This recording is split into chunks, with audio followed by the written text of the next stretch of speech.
Pozeráte sa na asi jednu z najatraktívnejších ukážok zásahovej činnosti našich bezpečnostných zložiek, ktoré dobili loď na Dunaji po tom, čo ju obsadili nebezpeční teroristi. S rovnakým nasadením postupovali voči tým, čo obsadili autobus.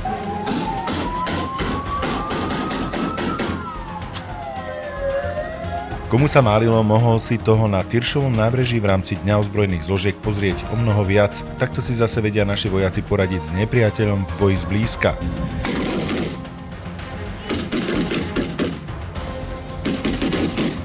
My sme to boli tu včera aj pozrieť, ako sa to pripravovalo.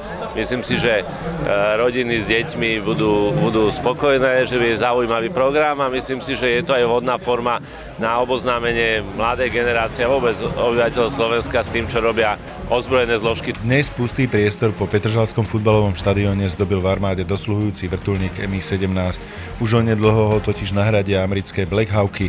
Práve tam dosadli vojenskí výsadkári. Ako sa vám letelo? Výborne. My boli dlhšie mašine. Tí výsadkári boli fajn. Hlavne som tu kvôli synovi. Chceme priblížiť troška ozbrojené síly aj civilným obyvateľom, pretože sme jedni zo satelitov. Taktiež chceme priblížiť, akým spôsobom v súčasnosti ozbrojené síly plnia úlohy jednak NATINAC a jednak systému záchrannej služby a približiť, akým spôsobom plnia povinnosti jednotliví príslušníci ozbrojených síl Slovenskej republiky. Unikátne divadlo poskytla divákom v tomto priestore jazdná polícia. Policajné tátoše skákali cez horiace prekážky, rúcali bariéry a ukazovali, ako sa správajú pri potláčaní davu. Nevyplašili ich ani zvuky delobuchov. V drezúre by pravdepodobne pokojne porazili aj súťažné koníky.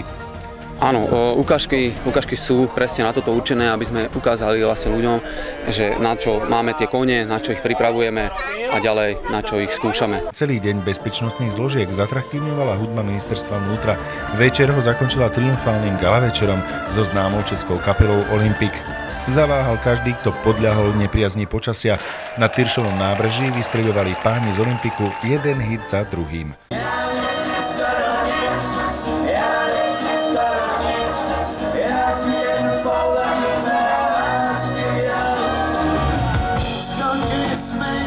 Správa, proč o tebe zakopávam dál.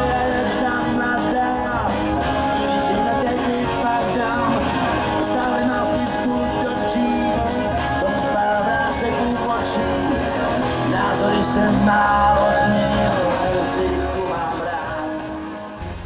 Ak by sme mali hodnotiť tohtoročný deň bezpečnostných zložiek, patril medzi tie najlepšie za posledné roky. A známe chrániť a pomáhať bolo tentoraz naozaj vidieť a cítiť na každom rohu. Spokojný bol aj šéf rezortu vnútra. Predovšetkým išlo o to, aby sme pre deti na ich sviatok vlastne pripravili nejakú zábavu, ktorú nemajú šancu ani oni, ani ich rodičia vidieť bežne cez rok.